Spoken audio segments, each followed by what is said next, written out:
What's going on, guys? It's Brian with Simpleman's Comics, and it's Thursday, so it's the CBSI Bolo show. Hot new comic book releases for this week. We're going to recap it. We're going to go over the Bolo list, and as always, I got my co-host here, Jack DeMeo, a.k.a. Mr. Bolo. Go ahead and introduce yourself. What's going on, everybody? Like Brian said, I am Jack DeMeo, a.k.a. Mr. Bolo, and happy to be here another Thursday, ready to do my favorite part of the week, come here and talk new comic book day with Simpleman's Comics. Right. So, real quick, before we get into it, I'm going to take the Bolo list off the screen for a second, but those who aren't aware, in addition to YouTube, we also have an audio version of this show now that's going to be a podcast, and we're going to have it.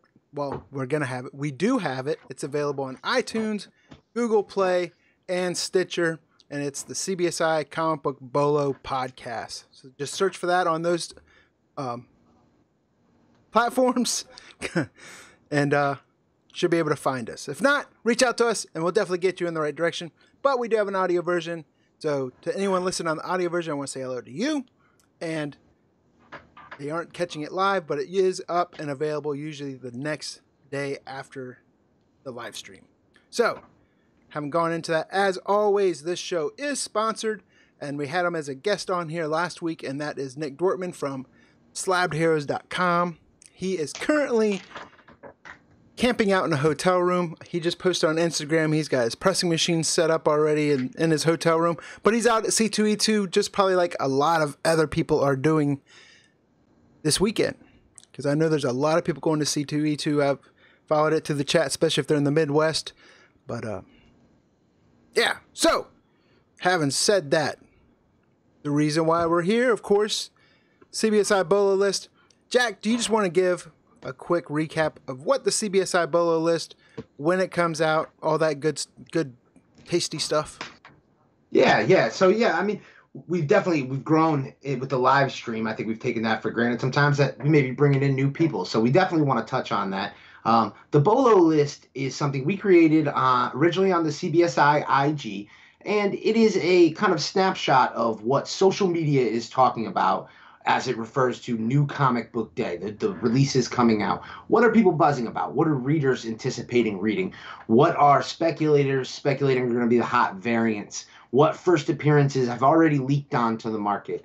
And it gives you an idea and a very short, digestible snapshot of what is going on in the market pre-new comic book day leading up to those Wednesday releases. And it releases every Wednesday morning on the CBSI IG, as well as everywhere CBSI is, MeWe, G+, Twitter, Facebook, and on comicbookinvest.com, we also have the CBSI Bolo list article, which features several back-issue bolos that tie into current event news, as well as books releasing that given day. And as of right now, that is only released on comicbookinvest.com. And that is just part of our new comic book day release program at comicbookinvest.com. We start off the whole program with Brian from Simpleman's Comics weekly picks early in the week, letting you know what books are coming out, what books Brian is highlighting. We lead up into Tuesday, where Andy drops the Indie Spotlight series, highlighting indie comics coming out this week. That leads into the Wednesday one, which drops Tuesday night, where Brian and I go head-to-head, picking which books we think are going to be hot and trying to best each other on a little prediction game. And then on Wednesdays, we drop the Wednesday Release Day Rundown, which is a new column that I put together, which features the trade report, which we've talked about right here on the Bolo live stream, featuring all the trades releasing, kind of highlighting omnibuses, hardcovers, trade paperbacks for all the readers out there who want to get caught up. We've also got the Better Late Than Never printings report, which is highlighting some of the late printings, seconds, thirds, fourth printings of popular issues. And then we've got the CBSI Master List, which is the giant, it is what it is, the Master List. It lists every book coming out from major publishers, most books coming out from indie publishers, all the variants and all of the creators working on the titles, giving you kind of a look at everything coming out on New Comic Book Day. So we were trying to hit you on New Comic Book Day with information from so many different sources and give you a look at everything that's available, as well as what we specifically think you should be jumping on board with. And we just want to cover all bases on Wednesdays because at CBSI we own Wednesdays. Right. So we got Sean Leggett in the chat. I think it's the first time I see him in the chat. So definitely want to give a shout out to Sean Leggett. He's another master presser. Does a lot of pressing for CBSI guys. Andy Tomberlin's in the chat. Peter Renna's in the chat. So we got a lot of comicbookinvest.com authors and personnel that's coming into the chat right now. Elephant in the room. He's just here for Jack's Brony picks. yeah, you distracted me during my speech when I looked at the chat and I started seeing all of that. So, yes. So a lot of times just kind of recap. Well, I won't even recap because Jack did a good job of explaining all of it. But one thing I've noticed is between the Bolo list, weekly picks, Wednesday one, any single piece of content, we often get comments on there for wanting us to expand or compress what the results are, and we keep trying to say, hey, between all these pieces of content, not just Jack and I's contents, but Andy's contents, everyone else on Comic Book Invest, it's all there, and it's all consolidated into the resource on comicbookinvest.com if you go check it out. So, yeah, I mean, we own Wednesdays. That's the hashtag, and that's why we say that, because we pretty much covered New Comic Book Day from every single angle. But Miliano Beggs in the chat. He commented on Jack's shirt. He's also the graphic designer who created the design for that shirt. So kudos to him. But Bolo list. That's why we're here. That's why people come into the chat. I think it might be for that lumberjack beard and stocking cap. Yeah, it's always my style selections here on Thursday nights. Did you get a Brawny sponsor that I'm not aware of? You gonna start wearing some flannels?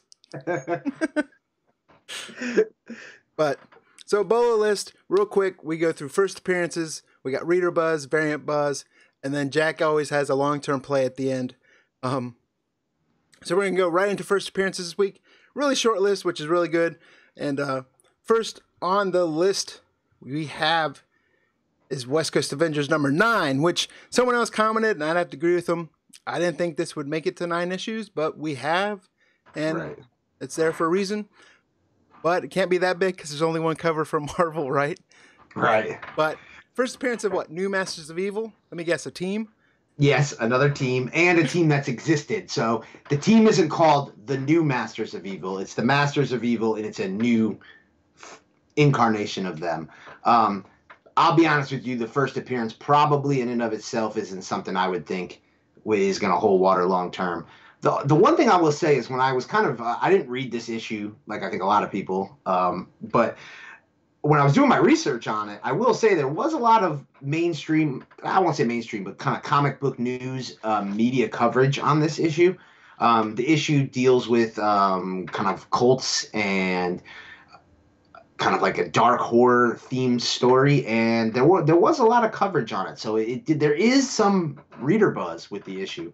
So I can't completely write off the team and say that, it's not something that would be mined later on. We've certainly seen the success. I know everybody gets tired of talking about it, but we're going to talk about it today with Immortal Hulk. And we've also talked about the success that Archie has seen with Riverdale and Sabrina. So it wouldn't surprise me for Marvel to play on more of these horror properties, but if you're specking on West Coast Avengers, look in the dollar bin. Right. So kind of what you brought up, people specking, or whether they want to say specking or not, but some of these titles getting hot that normally 4 years ago, I don't think you'd see some of these titles getting hot with like the Sabrinas and the Riverdales. I know some of it's tied to TV related news. Do you think it's fans or niches of those specific properties that are making it grow, but then there's people outside of it that are trying to cover everything, and they're just everything seems hot, so I'm going to pick all this up. At what point do you think that's going to just kind of fall out from under them? Or do you think this can keep up this trend? Because I'm seeing books, second prints of Teen Titans 12 selling 9.8 for $500, which is just crazy to me. Well, I kind of also think it depends on what we're talking about. Like, I do agree with you on what you said about the Teen Titans, but the reason why I really am bullish on like the Sabrina stuff is kind of for the same reason that I like a lot of the IDW stuff. When these books are released, they're released based on readership. That's how many copies get produced. So readership of these series is very small. But once these things get produced into other forms of media and they grow fandoms far beyond the original readership, um, and you can't just go back and easily pick up a back issue the way you can with a Marvel title where there's, let's say, 80,000 or 100,000 printed. That's when you start to see these spikes. So that's why we're seeing random Sabrina issues going for $30 because you just can't find them in the wild. So that's the one thing where I'm kind of bullish on those types of titles. But with these Marvel titles, there'll always be easier access to them. But there, you're right. I mean, speculation runs rampant right now. Everybody's trying to get ahead of that next buck, and I applaud them for it because you got to get ahead of the game. But there's always going to be mistakes when you're trying to do that too. Right. And yeah, I totally forgot what I was going to say. But, so moving on, Guardians of the Galaxy #3, we had another first appearance. Well, they've kind of been, we'll just say first appearance, but we got Guardians of the Galaxy #3. Right. So this one's going to get debated on, is it a first appearance in issue 2 or issue 3? And we did cover this one. For anybody who's kind of like naysaying this one's appearance on the list this time, we did cover this when we talked about Guardians 2 being a first appearance. We said it would probably be a cameo. It's kind of a last page, splash page sort of deal. But here's why I think 3 maybe has more validity than 2. In 2, you see Star-Lord appear to be a part of the team. In 3, it's very clear he's not a part of the team. And so if you're asking, well, he's not a part of the team, then the team without Star-Lord first appears in 3. Now, whether or not this team is going to have long-term validity, we don't know. I will say, while I'm very anti-team appearances and their longevity in the hobby, I'm certainly bullish on Donny Cates and just about everything he's doing. And his expansion into now doing Silver Surfer, I think, only brings further credence into these cosmic properties. So it's not something I would rule out. And I also think Marvel sees money in Donny Cates. So while these stories may seem so silly and out there that he's writing, I would never rule out seeing them on the big screen. The world has changed when it comes to what we're going to see in movies going forward. So, yeah, I think that if you look on eBay, very few copies have been sold of issue 3. They've been sold for cover price. This book is available. But it's a book that's if you grabbed issue 1 and 2, like I've been saying is probably going to be smart, I'd grab issue 3. I know there's very little second market heat on Guardians right now this run, but that's the point. Grab it while the focus isn't there. That's how you're going to be able to, because we just talked about with speculators jumping from things to thing. The way their mind works. You brought up Sean in the chat. I'm in a group chat we're in where Sean talked about last week being able to buy Immortal Hulk's first appearance for $12 when everybody was kind of going in a different direction. And that's the point. Books have ebbs and flows. So right now, while people aren't focusing on this Guardians run, and maybe they're more focused on the Venom run, or they're more focused on what Immortal Hulk is doing, or some of the No Surrender stuff, now may be the time to look at some of these Guardians cheap. At the very least, you can pick them up for cover price at your LCS, almost guaranteed right now. And it's one of those things. Having a few copies to stash isn't going to hurt you, and if nothing else, you can sell the run because there's serious Cates readers out there. Well, I was glad because Comic Cats just came into the room, and I'm sure they didn't buy any of these regular covers because they picked up all these cat variants instead. Yeah. Because it's like a homage to them. But sadly, they might be the only ones that picked them up as far as But I don't know. There's got to be something with it. I'm not familiar with the cat variants, but they've been doing them for several different covers, so... Yeah, there's like a whole series of them this week. Right. So, there it is. There's the first appearances for this week. I'm sure everyone commented and said, oh, there's a first appearance in this book and that book, but these were what you say, right, that you've confirmed or... Yeah, these are ones we felt comfortable prior to release date coming out and saying we're kind of confirmed for first appearances. There's definitely one we're going to talk about when we get into the Reader Buzz section, but there was no discussion of it prior to release date.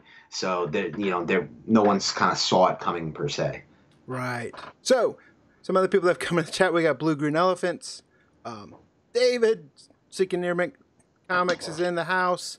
By the way, I want to give a shout out to him because he's hooking me up tonight because he's got me a Jetpack Paul Green variant that I wasn't able to get. He's sending my way. So huge shout out to him. Extreme act of kindness. And I'll be sure to show it off whenever I get it and actually finally do a haul video because my hauls are like 3 months after I get books. And I'm like, this is hot. And it's like the Karate Kid movie or something. But so after first appearances, we're going to go into the reader buzz.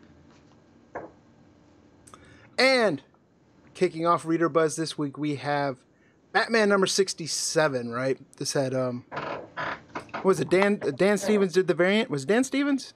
Dave Stevens. Dave Johnson. Dave Johnson. So this, yeah. so this, so this variant had some variant buzz, some minor variant buzz, being that there was a little bit of controversy when he showed the image on Twitter. I personally really like the variant, but the variant is actually a photograph of New York City skyline, I believe, that he took, and then he kind of put Batman into it digitally. So people kind of would argue, is that art? I don't tend to like to get into that argument. I think the cover's pretty stunning. But the real value with this book is the reader buzz, the meat of the book. There was some buzz going into this issue about a first appearance because there was a solicitation saying there was a new foe. Yeah. So a lot of people bought for that reason. Now, if you read the issue, what do you mean read?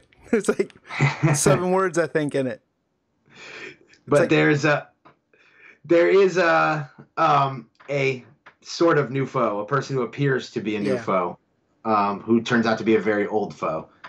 The value with this issue, and again, this is something I don't always know how to handle it here on the Bolo live stream. Like, how much do we want to spoil? How much do we want to keep? Yeah, let's not spoil it, but it's someone you know.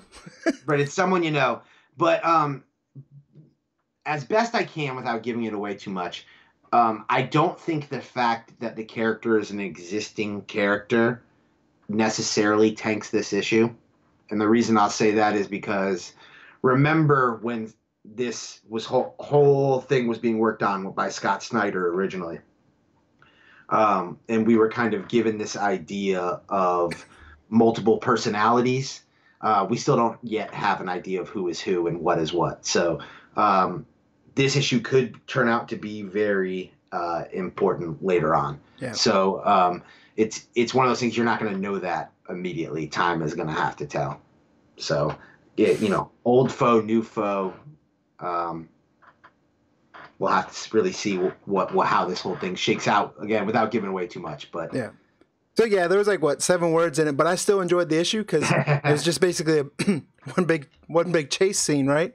And it kind of reminded me like Peter Griffin against the chicken, or for some reason also I was thinking of Ferris Bueller running from the principal at the end of the movie, and I had that like song going in my head while I was reading it. The dun, dun, dun, dun, dun, dun, dun, dun, dun. But yeah, it was a decent issue, and yeah, the reveal at the end was I was like, oh, that's cool, but then what you said, you were expecting someone different the way they solicited it. Yeah, it was. Well, the ending would have been super cool if you don't try to sell, because when they solicit it like that, they're trying to get us. They're trying to get us to jump on board and pre-order those copies, and I don't really dig that. I don't. So I think there was other ways they could have solicited the issue and led up to that. Still kept it a secret. All I could say was joke's on us, right? Right. But, oh yeah. But yeah, good one, Emiliano Johnson cover. It's Stevens, like I said. I said Joe Montana. I was totally out of my mind. I don't even know. Never mind. I'm like, we'll just let it go. So next up, this was another good book this week. It definitely had some hype, right? Huge reader buzz, huge industry buzz as far as it. But we're talking about Dark Red #1 from Aftershock Comics. Right. This probably had the largest kind of reader buzz, and I would even say speculator buzz this week. We'll talk about the 1 in 10 variant, which tend to get most of the attention. But this book was kind of an instant large retailer sellout. Now, again, this is why you don't want to dictate everything based on what the large retailers do. When we talk about large retailers, obviously we're talking about online retailers with a presence. So we're talking about Midtown Comics, we're talking about TFAW, My Comic Shop, these shops like that. And I've heard other speculators say, well, you don't follow people who go by that. And it's like, it's important to say, like, when we talk about that, we're not saying we go by that, but it's an important tool because it's visible to the eye. So the average speculator, when they're trying to see how available a book is, what's one of the first things you're going to do? You're going to go check and see its availability on Midtown. So this book instantly disappeared, and we saw kind of prices shoot up. Now, we've seen the prices drop a bit, even just in the last 24 hours, as kind of people were able to get it at their stores.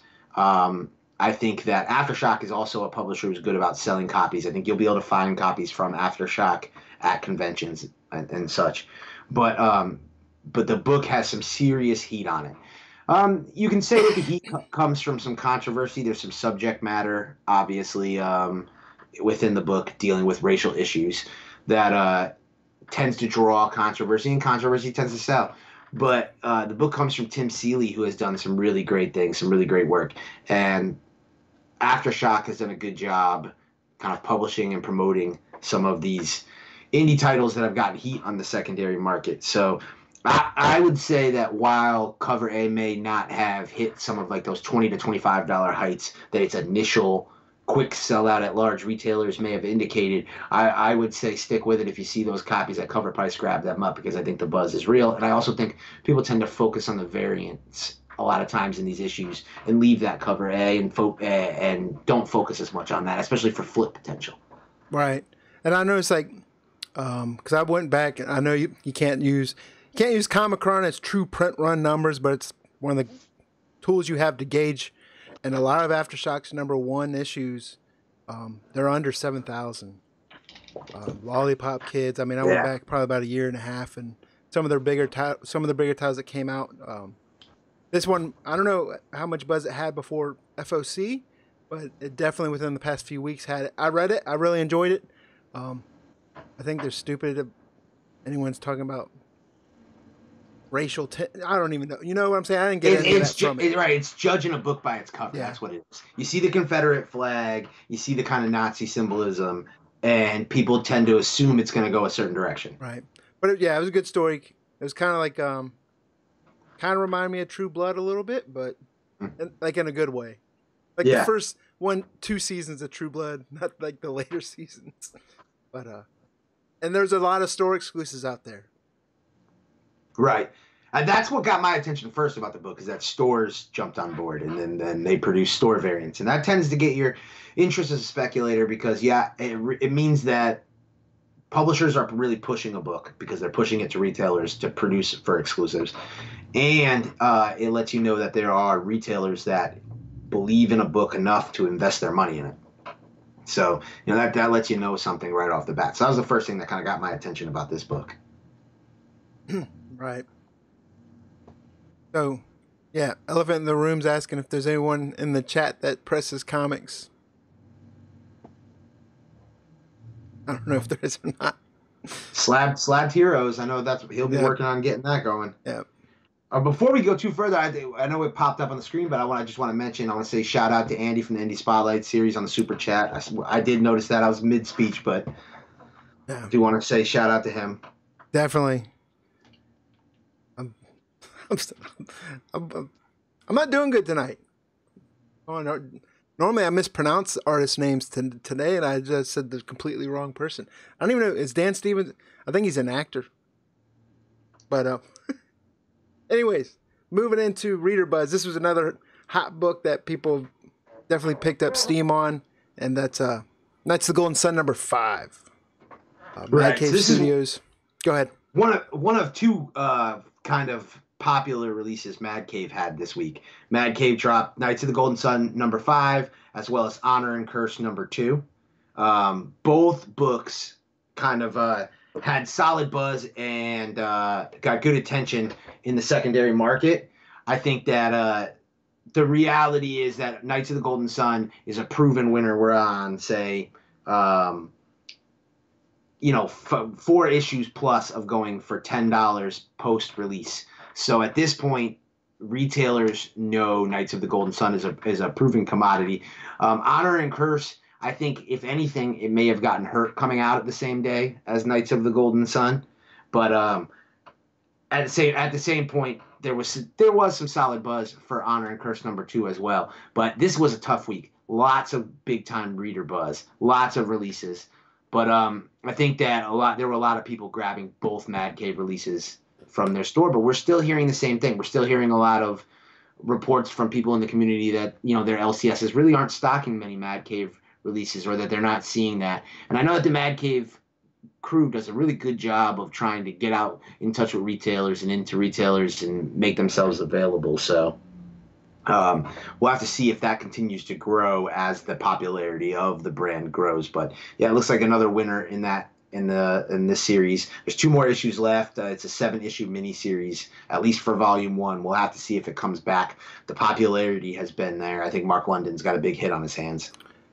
I hope they bring them all back. I hope they bring back Midnight Task Force. I saw Battle Cats is getting ready to come back. And I didn't get to my store. Like, I haven't been the past few weeks, but I did read some books this past 2 nights, but none of them were Mad Cave. I haven't got a chance to read Knights or Honor and Curse. I did like Honor and Curse #1 a lot. But, so yeah, I'm going to get to my third eye tomorrow and pick up my copies. But yeah, I'm interested to see where Honor and Curse is going to go. I haven't read Honor and Curse #2 yet. Yeah, so I read Batman. I read the Spider-Man City at War, Teen Titans, and Savage Sword of Conan. I think were the books that I read between last night and tonight. But so moving on into the reader buzz, we have Venom #12. Donny Cates doing his thing as usual, right? Right, so another one that is hot for the guts of the book, and another one I don't really want to spoil. It's certainly, the spoilers are available everywhere on the internet. If you go anywhere on the internet, you can see it. But the news hit about what the events of this issue on Tuesday before the book came out. Now, Donny Cates was hyping that there was going to be a panel that was going to tell a lot about Dylan Brock and kind of his importance and where he comes from. And we certainly got that in this issue. We get an idea now of his conception and how that came about.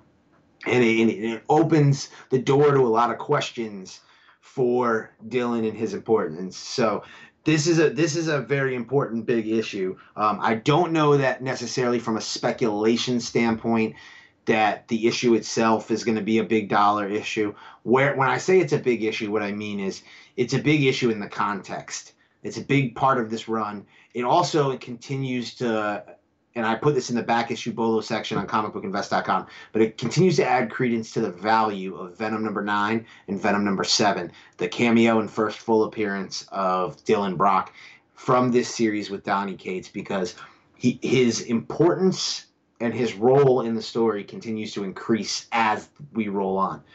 Another tip I will give speculators is during War of Realms, Donny Cates is going to take a break from writing Venom, and I think Cullen Bunn is writing. Someone else is writing. I expect some of the buzz to die down from these issues. That is a great time to buy. So just how we were talking when things are ebbs and flows. So while people won't be talking about this Venom series for a couple months, that's a great time to get in. I'm still finding Venom 9s on LCS shelves. I went out of town this weekend and I found a store that had a stack of Venom 9s on the shelf. So I would definitely say to be on the lookout for those. Another thing is, without giving away the issue, Sinner Takes All becomes a much more important storyline. And it could even play, I will say they could even play what happened here in this issue into the movies that we're seeing right now going on with Venom. So if that happens, Venom 9 and 7 become extremely important. So yeah, it's definitely be on the lookout for those. If you haven't read Venom 12, check it out. It's definitely an important issue for Venom and symbiote fans. And there was a B cover by Ryan Stegman. It's a Marvel Villains cover. Most of these covers have been kind of, some of them have been nice, some of them kind of passable.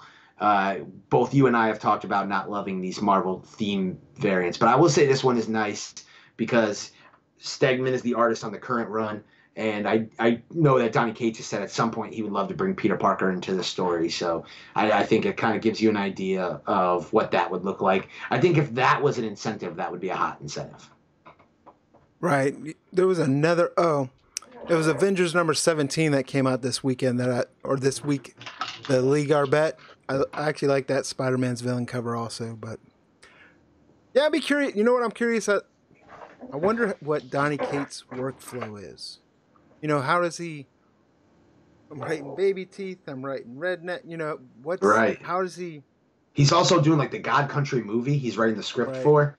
So he's all over the place. And then you look at his convention schedule, and he's a heavy promoter. He'll jump on a podcast. He'll do an interview. He was my first on camera interview. Right. Was Donny Cates. So he's an accessible guy, and I think he's a guy who's humble and views he knows he's on top right now, but he's also humble enough to know that might not last very long. So he's trying to milk this for anything he can, and I think he's real smart with that. So I really think he does a good job of staying in the news, and I agree with you. His workflow has to be insane, but that's again why he can't promote everything at once. So while he's going to be promoting other things, I think there's going to be opportunity to buy some of his other properties. Like I said, I think Guardians is getting overshadowed just because of these other series. Nobody's talking about Guardians because everybody's talking about Venom, or everybody's talking about the news that he's writing Silver Surfer next, which I think. That's a whole nother topic. I think the amount of back issue Silver Surfer stuff that he's going to pop off is going to be crazy. You know what's also crazy about Guardians, which makes you think, is Kevin Feige often says that Guardians 3 will be the last iteration of the Guardians MCU team, right? But it makes you wonder if they're going to ramp up to, maybe one of these newer teams, or of course, number 2 kind of referenced the original Guardians members, but I'm just curious if they say new iteration, could it be someone from a newer run, or we'll have to see. I think you got to look at it with Fox doing X-23 in some form and it being incredibly successful, with Sony doing Spider-Gwen and Miles Morales in another form and it being incredibly successful. I think Marvel would be crazy to sit back and not think that some of these newer characters that they've got, that maybe you'd think, well, they're not going to use someone like Cosmic Ghost Rider because he's so, he's such a new character, or he's in another character.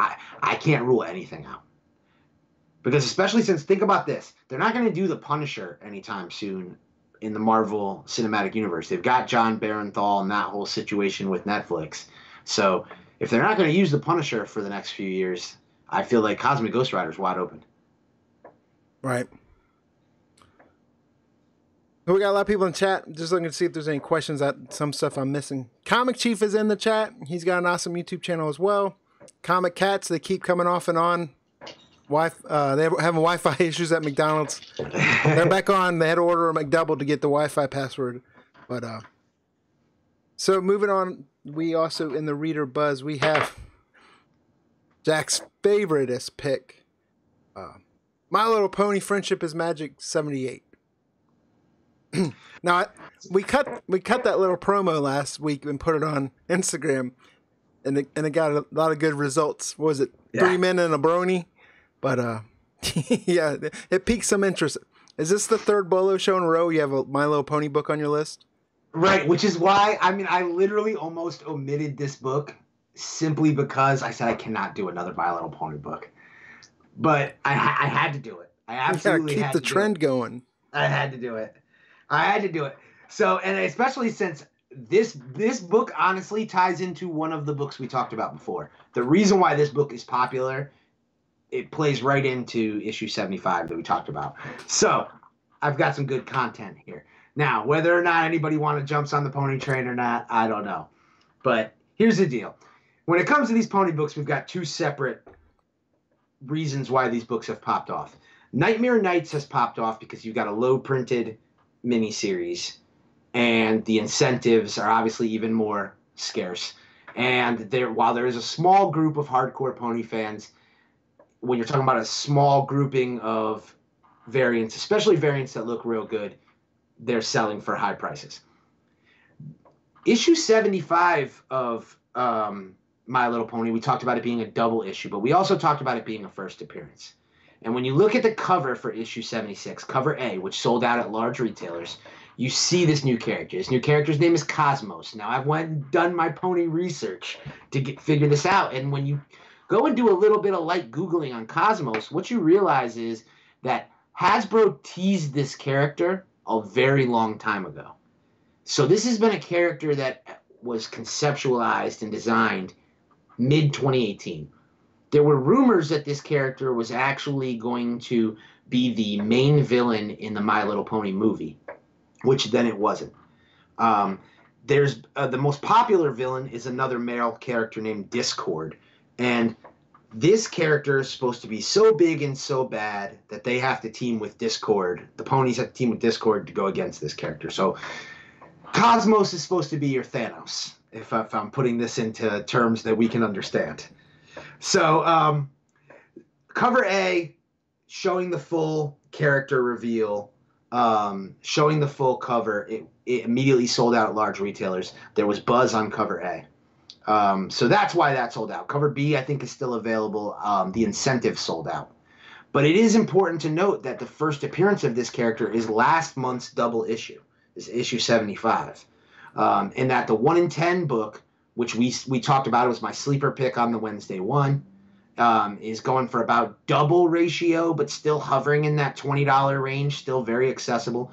And issue 75, cover A and B, are sitting available for cover price minus 15% at Midtown. Now, again, why would somebody want to invest in a My Little Pony first appearance? Well, maybe you wouldn't. Maybe it wouldn't be for you.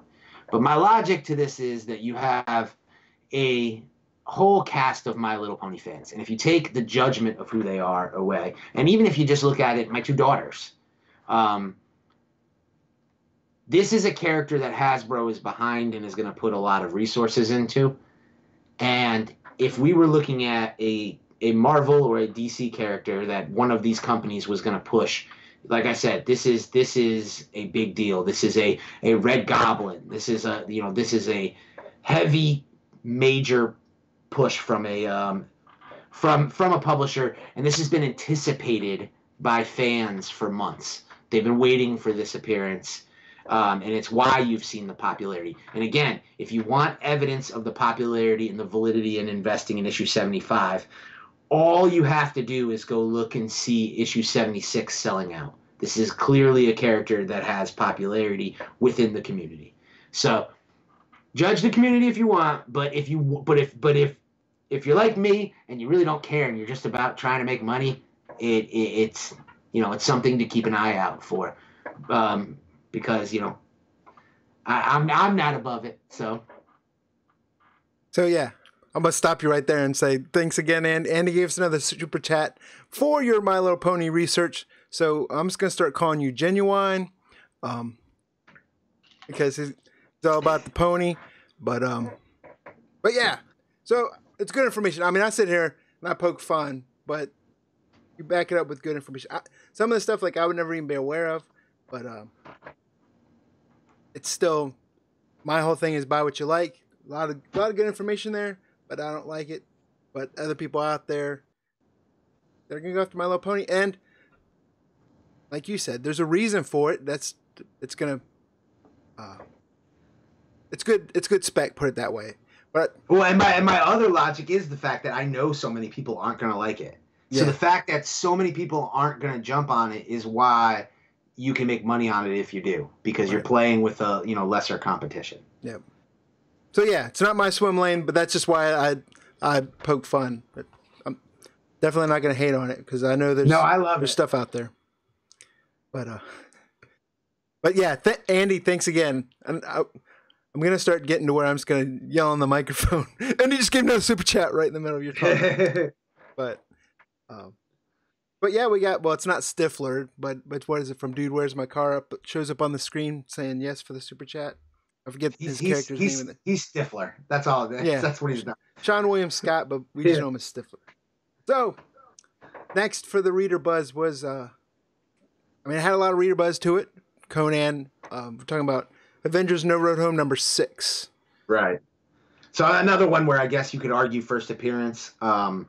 There was the cameo of Conan in 5. Now we've got the first full here with 6. Again, but we talked about this last week. You could argue the validity of Conan as a first appearance at all. Is it a first appearance in the Marvel Universe?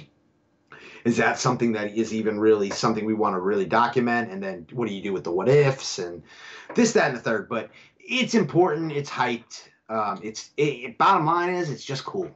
And I think that's what it comes down to. And that's why it fits this reader buzz section perfectly. I think the covers were gorgeous, and I think it's one of the things that I was probably the most anticipating checking out this week. Yeah, leave it up to the Canucks to call Stifler as Goon. He was good in that movie, though. That's true. But that's true. Leave it to the Canucks. So let me ask you this: how do you feel about these weekly series or mini maxi series? I guess you can call them. It's. I enjoy the story, but man, it's so hard to keep up with. I hate weekly comics.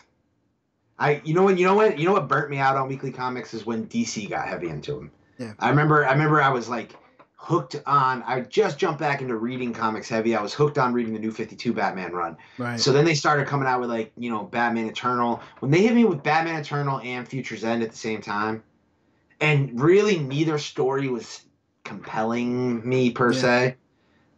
You just from a standpoint of a budget, you're costing me $6 a week every week for 2 books that I'm kind of already on the fence about, and I'm still buying Batman every month. So it just gets to a point where I find that the weekly books don't always tend to hold up quality wise. I just think that, I'd rather at this point, like we've talked about, I'd rather wait and let those collect, and I'll read them as a collection. Yeah, like one I actually read and kept up with was definitely No Surrender, and I actually liked that one. And then I read what are we in issue 6? I'm up to issue 2 in this series from reading it wise. But Batman Eternal, I didn't care for the story, but I'm a big Alex Garner fan, and he had a lot of covers on that, so they definitely took my money on those. Right. And there's definitely some spec within Batman Eternal. There's some issues that could play out down the road. I know spoiler and Stephanie Brown, but definitely if you look at it, if you bought every issue of Batman Eternal, even at a discount, you still can't sell it and get your money back. So. All right. So next up, we have, this is one of the hot titles for DC right now, and that's Naomi number 3. Right. And here's where we have another first appearance. So here's where that book I referenced earlier, where I said there'll be another first appearance. This is the one. So here you have the first appearance of her father, who's an alien, who appears to have some sort of powers. And looks like will be important in her story. So issue 3's FOC. I saw this, and I want to credit this properly. I saw this in a comment section on comicsheatingup.net. But so I want to give the credit where credit's due. But this was pointed out. I think this is a great point. Issue 3's FOC was before the blow up of issue 1. So I think that's why you're seeing issue 3 kind of instantly sell out and be kind of tough for people to get their hands on. Another thing to remember, we've seen this with DC before. We saw this in the New 52. You kind of hit that point where new titles get introduced. They do well initially. And then retailers are anticipating a drop-off. And then when the readers or speculators don't drop off the series, suddenly the supply doesn't meet the demand. And I think that's what we're seeing here.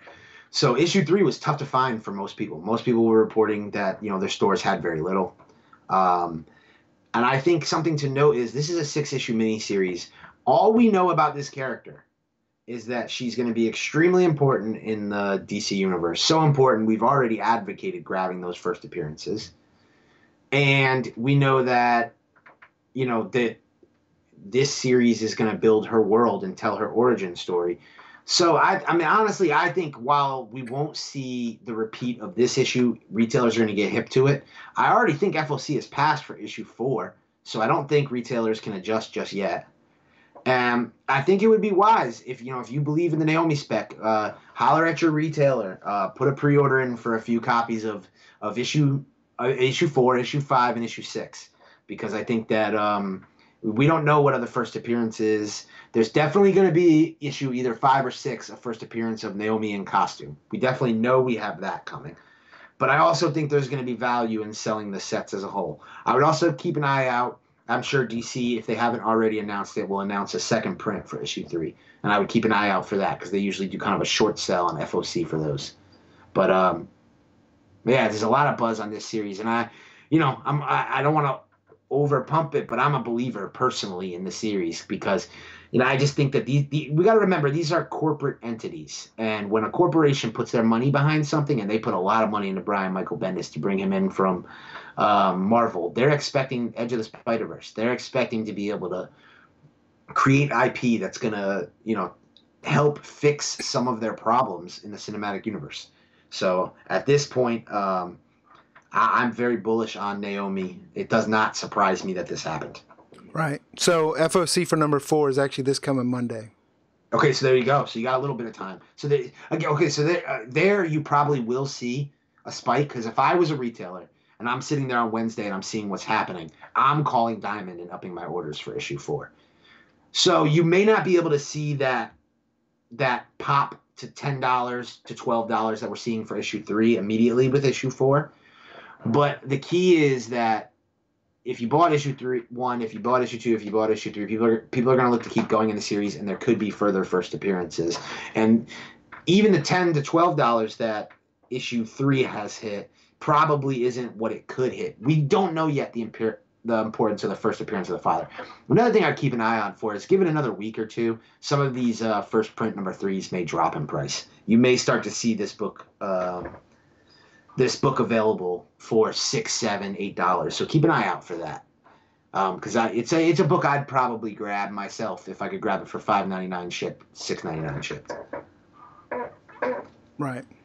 So, also, real quick, talking about the weekly with Marvel, DC, how they put some of the titles out every 2 weeks.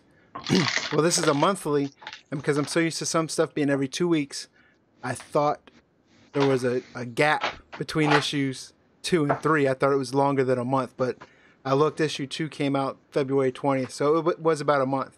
Right. I just kept going, man, it seems like it's been a while.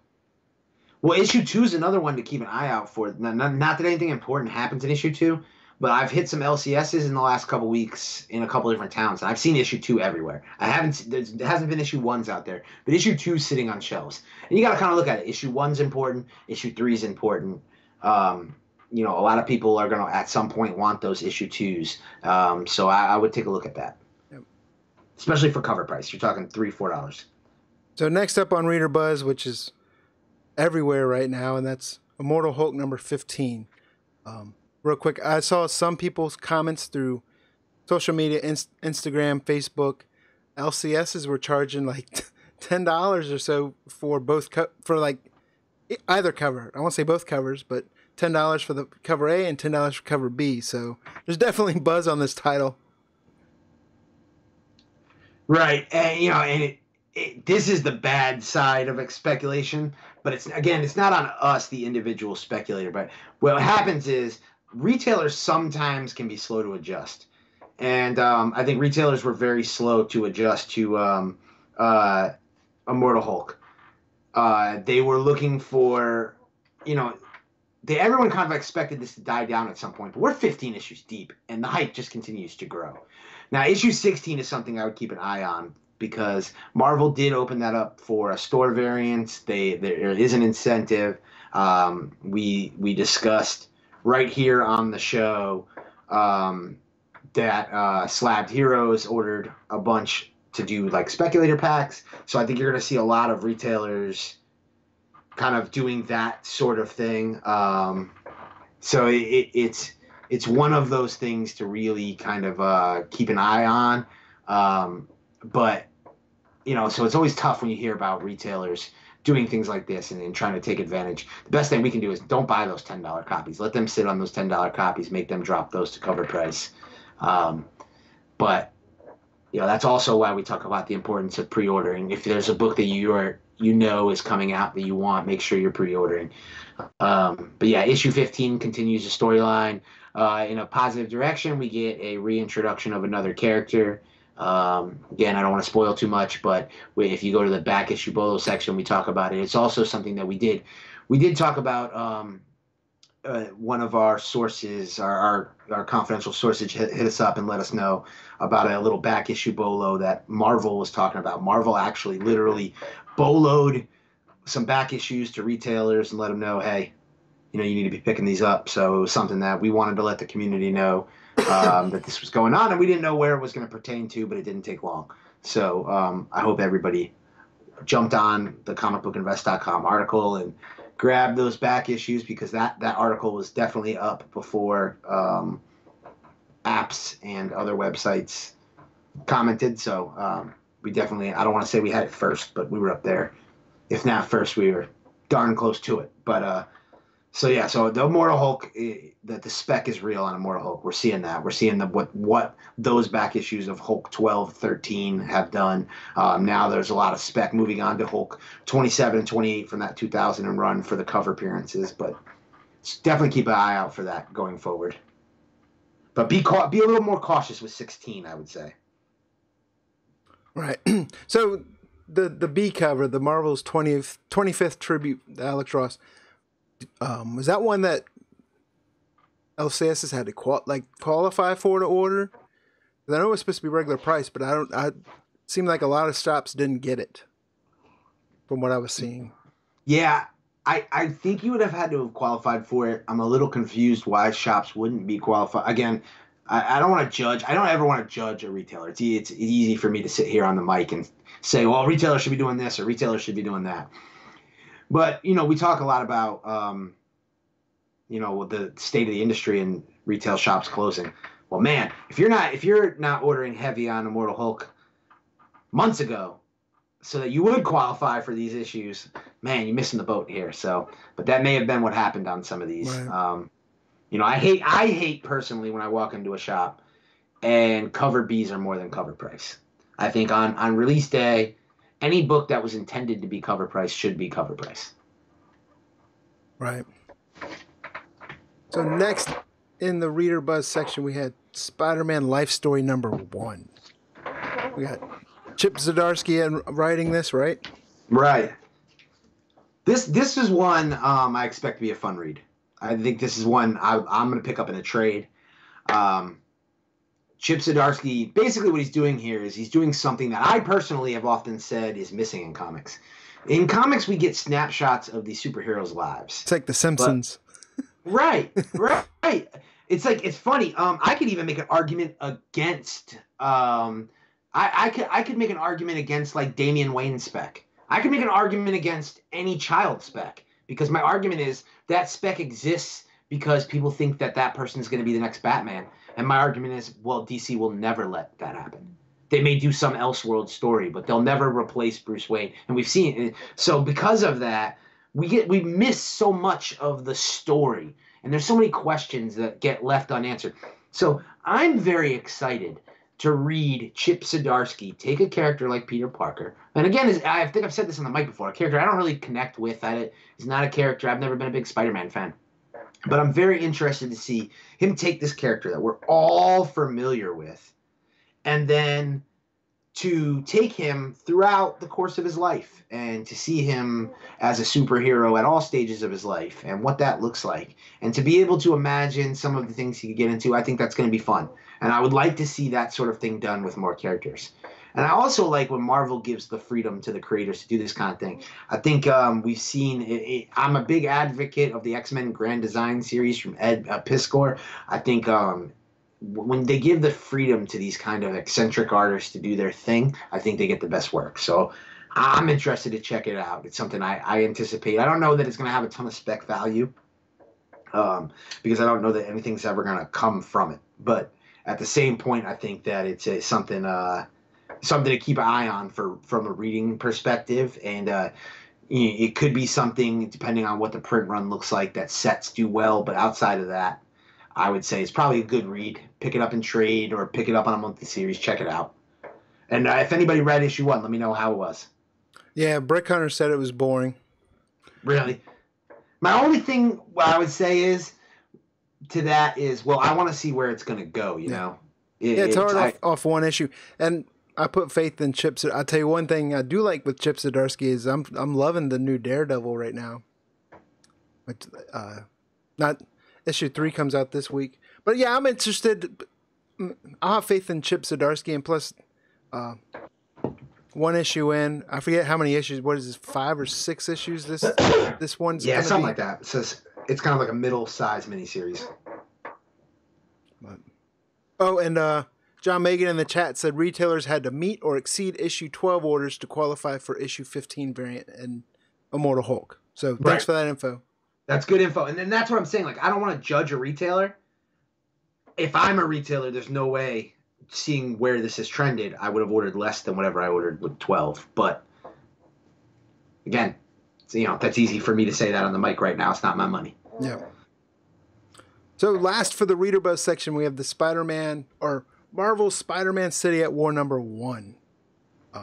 Bunch of covers for this. A lot of the covers I actually like. Of course, my favorite was the Granov, but like we said in the Wednesday one, this one, well, I'll get into the other one in a little bit, but this one it's not on the Variant Buzz, so I'll talk about it. This was one that I liked, but 1 in 100, and the prices for it, it's one of those books that I see that as much as I like it, I feel like I can kind of wait it out, and it might go down and not value, but price, and be able to get it cheaper down the road. So hopefully that's true. But since I'm saying that, it won't be. It'll probably be one that goes crazy for some reason. But yeah, so this book, did you read this? I haven't read it yet. I checked out some preview pages. My opinion of this book, though, has actually changed in the positive. I think I'm intrigued by the possibilities of this book from a speculation perspective. I agree with you wholeheartedly on the incentive variance. I think chasing the incentive variance right now, even at ratio, is dangerous. I think if you dig the book to go jump on is that Spider-Gen 0, the first appearance of the Spider-Man from the video game. I think that there's still cover price copies of the regular cover that you'll see sitting in an LCS from time to time. Grab those for sure. Some of the variants, I think it may be time to start grabbing those at current market level. Right. So I read the book, and if you've played the PlayStation game, you already know what the first issue is about, because it kind of follows battle with Kingpin, running into Mary Jane. I mean, Doc Ock in the suit. So if you played the game and you like the game and you like the story and you want it in print, this is kind of seems how it's going. But I love the game. So I think the biggest spec, though, is the first page. So when you flip to that first page and you get that intro from the creative team, right? And they talk about starting the Gamerverse, and then you and I have also discussed. I think you guys have also discussed it on Flipside. Marvel has no interest in producing video games anymore. Yeah.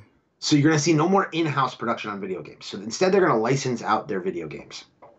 Instead, what they're going to do is they're going to take the production from these video games and create material. So these books that we're seeing. We're seeing the Arkham Knight and the popularity of the Arkham Knight. I liken this to a lot of that, and I also liken this to a little bit of Spider-Gwen. In that we have now, when Spider-Gwen came out, now we had this whole new Earth 65 universe. And the question became, well, is Spider-Gwen going to be popular, and is Earth 65 going to become popular? And with this, now we have that same type of question. Like, is the individual character going to become popular? Well, yeah, I think we're already seeing that the character is. Now is the world going to become popular? Is this going to become a world where we're going to see further first appearances pop out of it? Could we see a series of movies based upon this character? Anything is possible. That was another thing I was going to say is they're writing... Obviously, they're marketing off the success of the video game, but do you think they're also doing some marketing by putting this? Okay, let's see how the game was popular. Let's see if the book is popular. And if the book is popular, we're going to need a sequel to Spider-Verse. Maybe somehow start entwining. 100%. Yeah. 100%. I can you just think it off your top of your head. In Spider-Verse, you jump into the different art styles and the different mediums. How cool would it be in Spider-Verse 2 to jump into the video game? Yeah. To realize, there's a video game Spider-Man. Spider-Man takes on Wreck-It Ralph. So, but I think that this is a series to keep an eye on. We could see further first appearances. There could be further things that could pop up. I think that I agree with you. I think that the incentives, to me, this book reminds me of Spider-Gwen 1. Because it's not a first appearance the way that Edge and Spider-Verse 2 was Gwen's first appearance. Spider-Gwen 1 had a lot of store variants. This book has store variants. There's nice incentives similar to Spider-Gwen 1, not necessarily ones that off the gate people are jumping all over, although there was the hues with Spider-Gwen 1. But I think that if you keep an eye on these incentives, keep an eye on the values and prices, I do agree with you. I think you'll see them drop as speculator attention starts going to some other things, and there may be some good buying opportunities in the coming weeks. Right. So, yeah. So that's going to wrap up the Reader Buzz section. We're getting lots of good chat going on. Comic Tom just jumped into the chat, so give a shout out to Comic Tom. I actually said someone's name right. I got proof of it in the chat. So we're gonna mess that up though here when we get into the first title in the Reader Buzz. Oh, and we knew it in advance too. Yeah. God. But yeah. So let's just hop into it. We're gonna go into after Reader Buzz. We have Variant Buzz. So right off the Variant Buzz here, we have Teen Titans number 28, and yeah, I'm not even sure who did this cover. Who did this cover, Jack? Oh, man. I'm going to say Miko Swyon. Yeah. The Marvel Zombie guy. The Valiant guy. That guy. But, yeah, so, Brian and I joked about this all week that neither of us had any idea how to pronounce the name. And Brian actually had to edit my article in the Wednesday one because I spelled his name wrong brutally. And it's like Sundom. And then what I had to tell him afterwards is that it was like my third spelling, that I had changed it a couple times. So that was even worse. And it's not like I didn't have it on a piece of paper in front of me. So I don't know what was going on. But, yeah, so here we start off the Terminus story. There's a lot of buzz. There was some solid reader buzz on the issue in general. Like Brian said, it was the book he was looking forward to reading. He mentioned that in the Wednesday one. Comicbookinvest.com. Definitely check that out. It was a book he said he did read this week. It's definitely a story I'm anticipating. I think Deathstroke stories are cool. I think Deathstroke Teen Titans stories especially are really cool. I like this current incarnation of the Teen Titans. I think there's a lot of marketability in it. And I'll also tell you, I hope you talk about a Bolo. People looked at that Midtown 75th sale, 75% off sale. There was a lot of that Teen Titans stuff on that sale. A lot of those Alex Garner variants for $1.26. There also was Teen Titans 20, which is the first full appearance of Crush and the Round Guy and all that stuff. So those were $1.26. You really can't beat that. But here we see kind of it kind of reminds us of that kind of Matina sort of look here with this book, and you kind of get the vibe similar to his Gamora kind of look. And also you got the reflection in the blade, which kind of gives you a little McFarlane feel. So I think it plays on a lot of the things that we like. It's not one of those books where you look at and the artist is immediately recognizable, but you can immediately tell that the artwork is stunning. So the book sold out quickly. I think the book sold out at large retailers largely because of the artwork, the quality of the artwork. But I will say, again, this is why the Bolo list is here. One thing I pay attention to, I love watching, is we follow a lot of retailers, a lot of large retailers, a lot of small retailers. And, yeah, when we got in the chat, Smooth Burner. See, I don't even have the right guy. So I'm not even talking about the right guy. So it's not even the Marvel Zombie guy. So it's two completely different people. Yeah, so shout out. You did my Dan Stevens mistake when I Right. knew it was Dave Johnson. That's how bad I couldn't understand who this guy's last name was. So I would love to have omitted the book from the list just for that, but I did want to talk about it because it basically was the only DC book that really kind of had solid attention from the variant perspective this week. A lot of people liked what Justice League did with the with the 3 cover connecting set. I like that. Go ahead. There's they have a foil C2E2 variant that's going to have the whole art on one book. Then that kind of reminds me of like the Alex Ross Justice League, the way they did some of that stuff, where like they had the connecting covers and then they had the second print that had everything. So yeah, keep an eye out for that foil cover. Yeah, in fact, Simpleman's Comics Patreon member made me privy to that, and he asked if I'd seen it. I said I didn't, and I'm not big on foil covers, but I really like that Jimenez art. So yeah, he's gonna try to pick me up one. So shout out to him. So I read this book. It was actually really good. Like I said, Wednesday one, I was DC comic I was excited to read, so I actually did read it. But it was great. Robin decides basically for the team that they're going to take out Deathstroke. That's how he rolls. Yeah. And then so they do it, and the way they do it, it was pretty cool because it was a tribute to Perez and Marv and a bunch of others. And then at the end of it, of course, they have them in a location that most people aren't aware of, and then someone else on the team finds out about it, and it ends with basically that member of the team going, "What the f?" But good story. I don't want to say too much with spoiling it, and it's going to carry over into Deathstroke, so it's going to be right back and forth. And there's lots of cool variants that look like they're going to be coming out from this storyline. So this is one to keep an eye on. Right. Next on the variant buzz is one book we kind of talked about earlier, but this is the 1 in 10 for Dark Red #1. What's it? Loman? I'm not gonna. Larry Stroman. So he's done a lot of I know he's done. I'm familiar with him because I know he's done some G.I. Joe covers. Abe Froman. So in the early 2000s. But yeah, this book had some immediate buzz. I think it's what a 1 in 10 incentive, Brian? Yes. So it had some immediate buzz. Indie publishers, obviously, when you're dealing with small LCSs, not all of them jump on some of these indie publishers. So these incentives, they can be tough to find. Again, big tip when you're looking for these incentives, look for the stores that are producing store variants. They just happen to have a larger quantity of these incentives.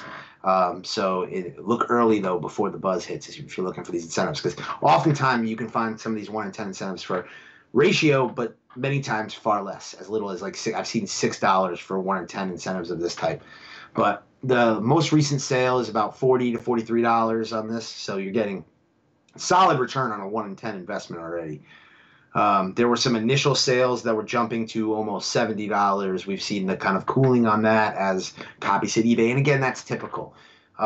People are going to, when you see the book sell out from pre-sales, the prices jump. And then as people get copies that they buy from their LCS or in from various online sources, and they start listing them on eBay, you start to see a slight price dropping. But I haven't seen the demand drop.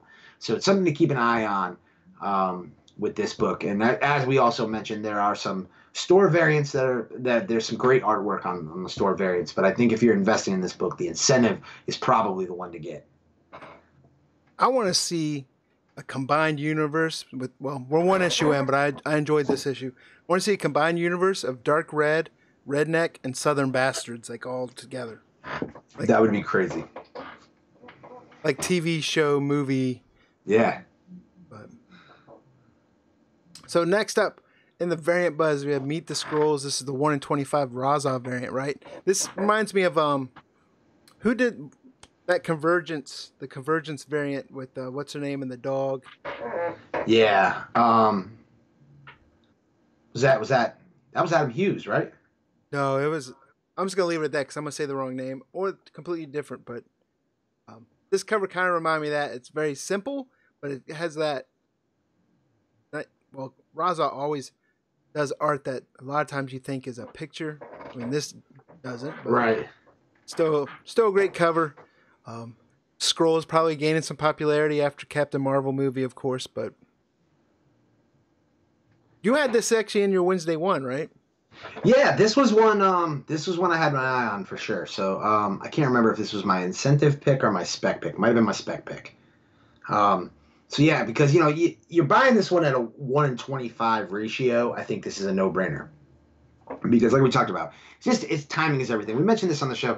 You start talking about real estate, you start locations, everything. It's location, location, location. When you're talking speculation, it's timing, timing, timing. How much you sell a book for depends on when you're releasing it onto the market. And right now, the scrolls, they're I don't want to say they're popular because it's certainly not a Venom or a Deadpool or anything like that, but they're as popular as they've ever been. So now is the time to capitalize on the scroll heat. Also, you get the drop down from issue 1 to issue 2. You don't have the high ratio incentive to incentivize retailers to order more. It's not an issue 1, which tends to get casual readers to jump on. So the interesting thing is, though, you're getting kind of the same effect that we got with issue 1, where issue 1 shot up out of the gate and then kind of petered a little bit. Recent sales are just slightly above ratio. This one, the most recent sale was like $46, so solidly $20 above ratio. But we're starting to see more and more copies get listed in the $30 to $35 range. So I think that this one's probably going to drop closer to ratio. It certainly wasn't readily available. I heard from many of our followers on New Comic Book Day that it was the hardest incentive for them to find, that they just couldn't find it at stores. But I don't know what the demand is that crazy. People tend to like the art, but the scrolls are not the biggest fan base to try to appeal to. So True. this one, go ahead. True. I mean, it kind of reminds me of a couple years, just a couple years ago with Robbie Thompson's writing this, but I was thinking of Tom King and the Vision storyline that he had and how it kind of took off. This is issue 2, or Vision was issue number 1 with that Ryan Sook variant. Mm-hmm. If this kind of picks up some steam, I mean, this might be in that same ballpark the way that Ryan Sook variant took off for Vision. Right, and if I'm going to be really positive about the scroll stuff, I mean, again, without spoiling Captain Marvel if you haven't seen it yet, but the scrolls are depicted positively. Yeah. So. I saw in the chat, Blue Green Artifacts talked about, that the children could be kind of played into like a Viv Vision. Absolutely. They absolutely could do something. I mean, we mentioned this when we talked about the heat on issue 1, that, there could be, this is a very Vision-like release, very, very much like the Vision family. So we could definitely see these characters going somewhere. That's what I'm saying. Short term, this didn't pop the way I maybe thought it would. I thought maybe this one might dry completely up and be a $75 type book. But it's a book that I think if you can get around ratio is still a solid grab. And a book that once it ends up in collectors' hands, it's still not going to be hugely readily available. It's still not a book that was heavily ordered by retailers. Right. So speaking of Captain Marvel and all the hype, next in variant budget, Captain Marvel. This was another 1 in 25, right? The David Mack variant. Right. And this to me, and it's no disrespect to David Mack, but this to me is a prime example of timing. Because this book has been selling for above ratio and did really well pre-release date and on release date. But I like the art, I really do, and I'm a David Mack fan. But it's typical David Mack art. It's what he does. It's pretty typical of his Daredevil run. It looks like some of the Echo covers and things like that he did with Daredevil. So it's similar to what he's done. So there's nothing that when I look at it I go, ooh, that's gonna boom.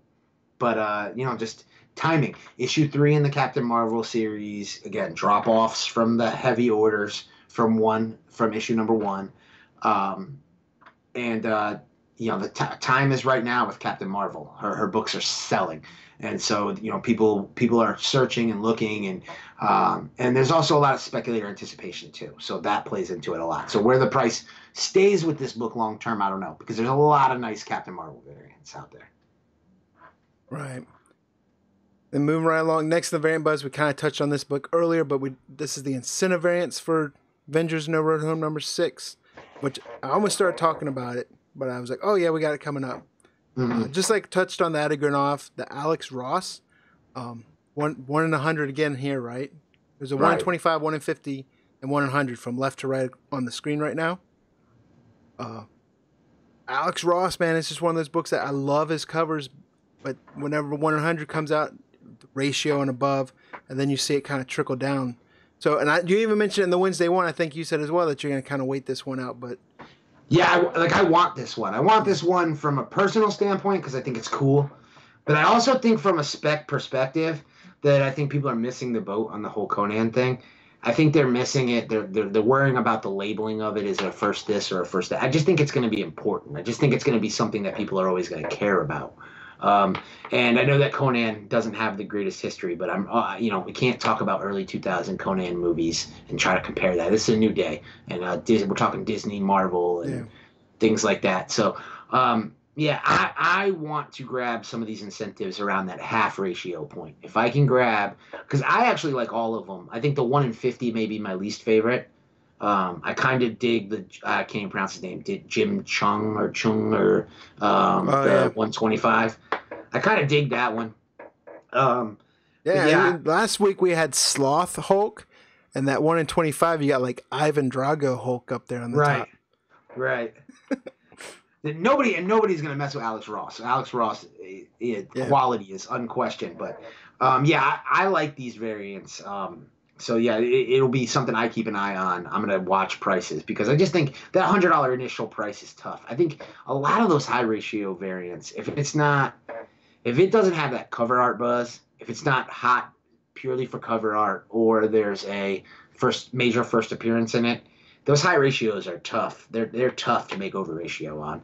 And I think like most speculators, a lot of us learned it the hard way. I don't advocate people going out and pre-ordering a lot of those for $85 to $100. You're not gonna make it on most of them. Right. Comic Cat's put in the chat, Mel Gibson to direct King Conan with Arnold. I don't know if that's true or not, but if that's been rumored out there, and if it is, I'd love that idea. But Mel Gibson, I love Mel Gibson directed movies, especially that type of movie with... He said it's not. So I was about to go out and blast everyone saying, but it would be awesome if Mel Gibson were to direct Arnold in a King Conan movie. Yeah, I'd watch it. Yeah. I got April Fooled on March 21st. But yeah, there's momentum building with this Conan stuff, and these epics are doing really well right now. I mean, look at Game of Thrones. Look at a lot of these like big scale type things. So I'm a believer in the property. I think, like I said, I see a lot of parallels between what Marvel's doing with Conan to what they did when they brought Star Wars in. Man, if they did a Conan show on Stars like they did Spartacus, I'd be all over it. I definitely think I would love to see it on some sort of streaming service. My only one thing is I just want Marvel to be involved in it because I just think from a story writing perspective you'll have the quality there. Right. Yeah, I just don't want to see Conan just cracking jokes all the time. Yeah. But no doubt. So next, last in the variant buzz for tonight, we have Rise #1. This is the B cover, right, from Scout Comics. Right. So this has been reported as two different things: B cover or a 1 in 10 variant. Because it falls into this like unique way that Scout does these variants. You got to order 10 copies of the book, and then once you order 10 copies of the book, a retailer can order as many as they want. So it's kind of an unlockable variant. So you'll go to some LCSs, you won't see any. If you went to a place like Midtown, you could see tons of them on the shelf for cover price. So it just kind of depends on your LCS and how they go about it. There was some solid reader buzz for this issue. We're seeing sets of A and B sell for about $20 on eBay, so that's pretty solid. Cover B is going for about $13, so it's definitely getting the bulk of the money. And similar to what I talked about with Aftershock, and I definitely want to double back to that, but I also want to say Scout. We're in con season right now. I know a lot of people went to ECC last week. C2E2 is this weekend. I myself am gearing up for Heroes Con here in Charlotte. We're going to have the CBSI team and the Forgotten Five team in the building, so we're definitely getting hyped up for that. But we're in the middle of con season right now, and I think one of the most kind of left on the table moves for speculators is when I go to a convention, the first thing I do is I check the publisher tables out, because you can do that quickly. You don't have to dig. You can quickly walk by an eyeball. And I know, Brian, you've done a lot lately with publishers, and you bought some stuff from like Source Point Press and things like that. But a lot of these small publishers are able to bring things. They put inventory aside for these conventions. So I know Scout and Aftershock are two companies that I have had success with buying sold out books at cover price. So I would look if you're going to shows over the next month or so, look for Dark Red, look for Rise at these booths for cover price. And also they carry store variants. So like when we did the deal with Mad Cave, like we talked about, Mad Cave had some of our CBSI variants that they sold. So maybe you wouldn't have gotten it from us, but you got it from Mad Cave. So it's that type of thing where these publishers are holding back some of these exclusives. So definitely be on the lookout when you're at a convention for these indie publisher booths and some of these offerings and these kind of ability to make money. Some of the meat left on the bone on here. Right. Also, some of them, Vault is one. Like I bought Vault T-shirt, Vault hat from their website just because I like supporting them because I love their books. And they noticed it on Instagram. Had a conversation in DMs on Instagram. And they'll ask you about titles, and then I've known some other people. I didn't ask because I have the issues, but some other people on Instagram, same thing. And Vault sent them issues like 1, 2, and 3 of These Savage Shores, right. And now they're interested. And they want you to read it and like their stories. From a speculator, they're not going to send you 9/8 copies, so they'll help you find issues to read. They're not like ripped to shreds, but they're not going to be 9/8. But yeah, reach out to them and definitely look them up at cons because they always carry. I know Aftershock carries a lot of their books at their conventions. So. Yeah, a lot. So I would expect. That's why I'm saying, like, I know Dark Red is popping to like $10, but that's why I think you're going to see kind of a glutton of copies hit eBay, because I bet at every convention they're out there selling at least 100 copies. I did see also on social media that a lot of stores didn't get their orders from Diamond for Dark Red. So they're about to get their issues. So not to take away from the story, the story is fantastic, but yeah, people haven't gotten their issues yet. So the flood is coming. I know there was a lot of talk about also the incentive for Spider-Man Life Story, the 1 in 50 incentive. Oh, yeah. I think a lot of stores, either a lot of stores or all stores, ended up not getting that. Midtown has it on their site for this coming week. Right, for this coming week, because I think Midtown didn't get theirs. So that's something to keep an eye on. It'll be interesting to see. I don't know what that's going to do to the book. That could completely kill it. I don't know. But yeah, that wraps up Variant Buzz.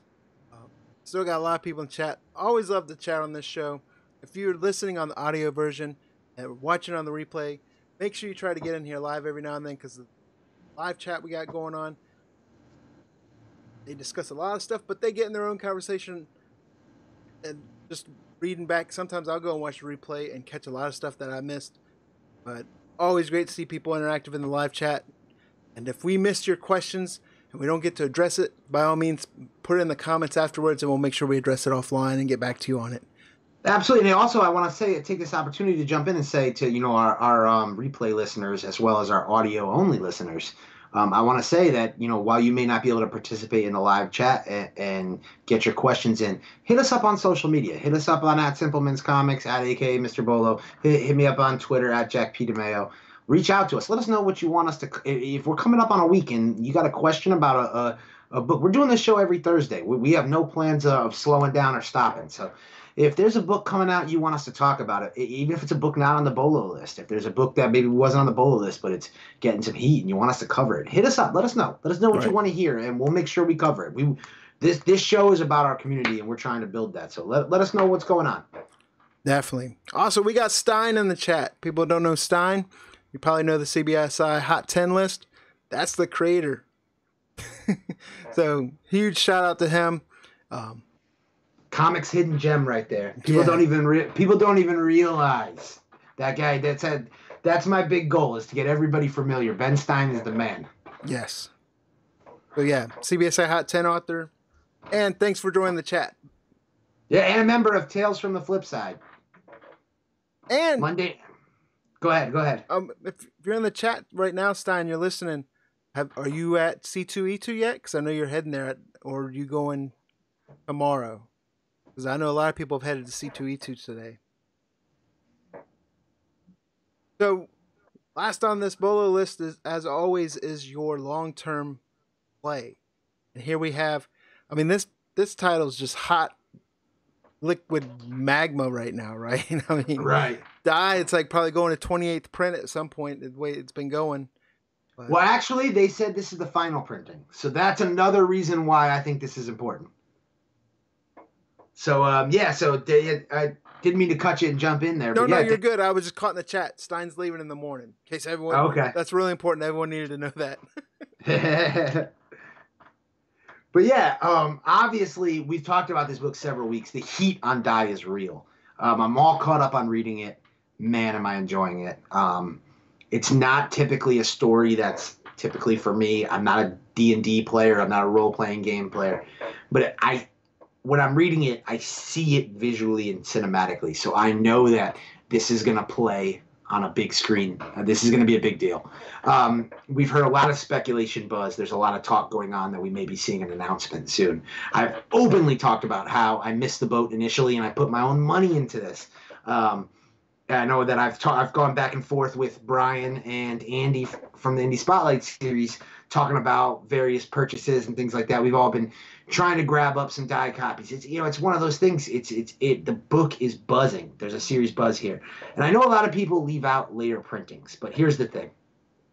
The second and the third printing are ghosts. You can't find them. There's some available on eBay at around cover plus shipping, a few copies. I think of the third printing. The second printing I don't think you can find. There is a popularity on this series that is serious. Again, they named Stephanie Hans and Karen Gilliam said that this is the final printing, so this is it. You'll have just the 4 printings. These later printings from Image tend to have real micro print runs, so you have that going for you. So I am advocating people to jump in. Now, I understand if you didn't jump in initially, you're looking at these $30 and $40 prices for the first print, and they may intimidate you, and you may see that as a lesser ability to make profit, and it's true. If the book pops and it's selling for 50, 60, 70, and you bought it for 30, you're still going to make good money, but you're not going to make what you would have made. So a way you can supplement that is look for these cover price issues when they come out. This book sold out at Midtown. It sold out at large retailers, MCS. It sold out at TFAW. It's not a huge seller on the secondary market yet, but it's one that I totally expect to be a $15 book, at least. Another thing where you can make good money on these books is signed and graded opportunities. Both creators are heavy in the convention scene. They'll be all over conventions all summer. Great opportunities for signed and graded copies. These black covers are tough. But you heard Nick here last week from Slabbed Heroes, if you watched our show, talk about how Image Comics is some of the easier books to get 10s with. Or 9/8. So it's something to keep an eye out for and look at kind of going forward. This week, I try to find something for the long-term pick of the week, something that people aren't talking about that I believe in. This week, well, there was so much buzz going in so many different directions. There was definitely buzz on this book. But I just wanted to take another opportunity, I think, before the Die train gets kind of out of control, to pitch to our listeners to at least look into the book and to see if you're looking for an investment in an indie property that's going to pop off. That's one that I'm advocating, that I think I personally believe. If I'm wrong with my own money. But yeah, I think as long as they're putting out printings of these early issues, that we should be grabbing them up. And again, keep an eye out for issue 2. Keep an eye out for issue 3. There are some first appearances beyond issue 1. So it's something to really take a look at. Right. And also last week, Nick mentioned on the show that he has it on his site now, but he's going to have some Stephanie Hahn's C2E2, some books for C2E2. Right. So looking for 9.8 SS, definitely a signature series is what I mean by SS, so I don't get blamed for stuff. But also, Ben Stein's put in the chat, if you're going to C2E2, come find him. He's going to do IG Live. I'm sure he'll probably be wearing a CBSI shirt of some sort. I know, yeah, you think he's got a press, he's with the press, right? He's got a press badge. Yep. So. And if you want to know what he looks like, by all means, I don't plug it enough, although I did do a Tuber Tuesday video on it, is Monday nights at 9:30, CBSI presents Tales from the Flip Side. It's another show we have. We call it Flip Side because, yeah, we talk comics, but then we do the whole flip side of it where we talk video games, trading cards, action figures, statues.